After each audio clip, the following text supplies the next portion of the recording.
look at that lap that Montagny's laid down, a 3:21.5. Pole was only a 19.8 or 19.7, so they have an incredible race pace here, and I'm sure that they're not happy about the fact that the gap is not a little bit smaller at this stage of the game. But the question is, which tires are the Peugeots on? You heard when we were talking to Tom, he said they thought about starting on softs, but when they went with mediums. Could it be that there's a different compound? And could the compounds be spread amongst those three Peugeots that we see in front? Absolutely. I mean, what a lot of the teams will do in these early laps is really just try and get a read on their fuel economy. We'll probably see these three cars stop on different laps. Certainly the Audis, they've done that in the past. And also the tires. They'll probably want to run at least doubles on these tires, but sometimes they'll take the tires off so that the Michelin tire engineers that are equipping all of the Peugeots and Audis here today can take a close look, monitor that wear over the first stint, and then make decisions from that point on.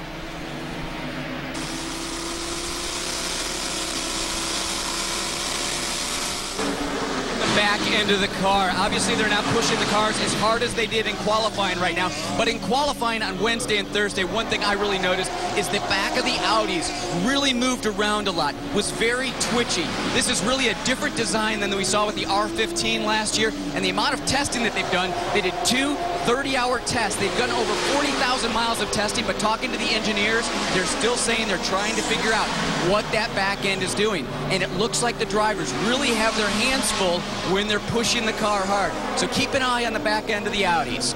When we talk about tire compounds, what we're talking about is the degree of hardness. Now, a soft tire, it will give you the most grip, but it will wear out the fastest, and it also will succumb to heat at a lower temperature. A medium compound, which is what the Audi started on, well, it's more resilient. It can handle more heat. It can handle more laps on them, and it's not quite as fast. Then there's also a harder compound that you would get if it got blistering hot outside, and then you go into rain tires. So compound, all it is, it's a chemical composition of the tire, and the tire responds within a certain heat range and gives you grip on varying levels. Looking back into the GT2 battle right now, the two Ferraris in the back of your screen. The Hankook entry, the black and white Ferrari on the left, and then the red, the number 95, having a good go at it. Two very different cars as far as the tires go. We were talking about compound. Hankook has really come along with their tires. They really have. I mean, Dominic Farnbacher driving the car. I mean, they've done a tremendous job here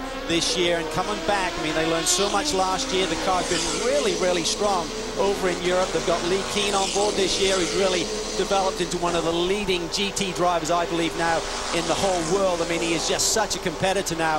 Obviously, our 2009 Rolex GT champion. He shares that laurel with Dirk Werner, of course. But here we see the Corvettes making the transition from GT1 to GT2 with immediate success. They scored a win last year at Mosport, and they've been fast right from the get-go here at Le Mans this week. Galvin talking to the Corvette boys on Thursday. They were so happy with Wednesday night. They said, Thursday, you know what? We're just going to go out there. We're going to take it easy. The cars are the most incredible things we've ever driven. Well, they go out Thursday night, and they try going faster. We saw Gavin put it on pole, and Magnussen got all excited. He wanted to stick his car on pole, and he had a 58 going, which would have put him up there, but he got caught in traffic in the Porsche curves. So that team, so confident, really going away from their initial plan Thursday night and going for that pole, which they didn't anticipate. Well, they ought to be confident. We talk about the move to GT2 from GT1. Well, the one thing that they didn't take with them, or they didn't get affected with in GT2, I should say, is straight line speed, because we looked at track speeds the other day, guys, and literally the fastest GT car out here, GT2 or GT1, was the Corvette. Yeah, they were absolutely flying. They've done their sums, and you have to wonder if they've really been showing their true hand. I mean, this is the most important race of the year for these teams, and the Corvettes were clocked at 182 miles an hour down these long straightaways towards the first chicane and down into Indianapolis, and the fastest GT1 car was about a mile and a half short of that.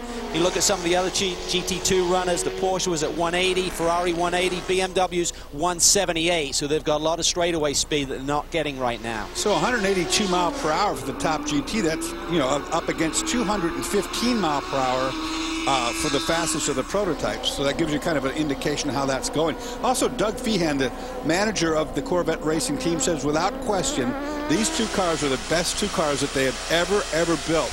They have polished every single part of what they've learned on the GT1 car, improved on those areas, and then, of course, in GT2, dealt with the new class rules, and the car is fantastic.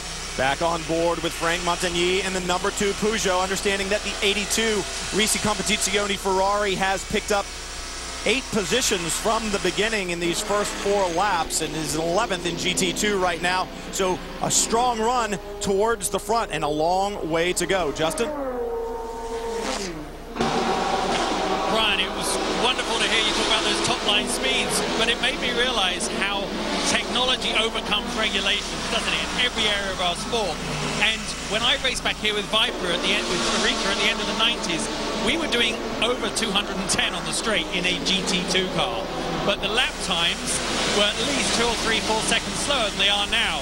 So now they're doing 30 miles, well, 20 miles an hour slower on the straight, and yet their lap time is so much better. Okay, back to you. I can see a crash car.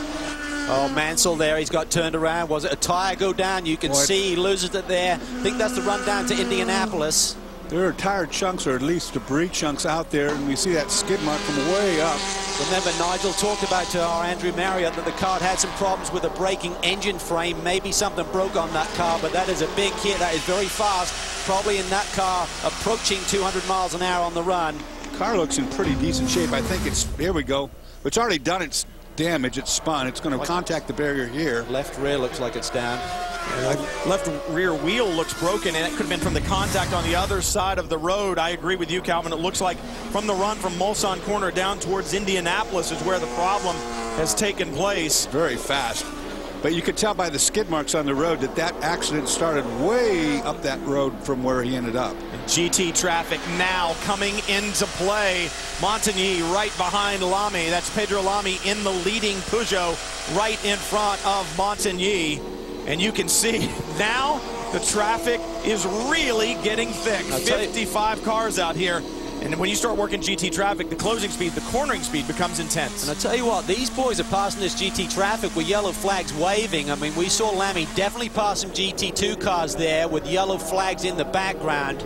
So we'll have to wait and see if there's any kind of penalty there. And they're really just prepping these cars. It's a very fast racetrack. The sooner you get the information to the drivers on the circuit, there's a problem further around the racetrack, the better. Of course, yellow flag is a no passing zone from the point where the yellow flag is to and beyond the accident. You saw the pace car. That would be one of 3 pace cars that they will use this year at the 24 Hours of Le Mans. Problems early for Formula One world champion Nigel Mansell. We'll get this sorted out, and we'll come back to the Circuit Lazare and the 78th running of the 24 Hours of Le Mans. Under caution for the first time on just lap 5 at the 78th running of the 24 Hours of Le Mans.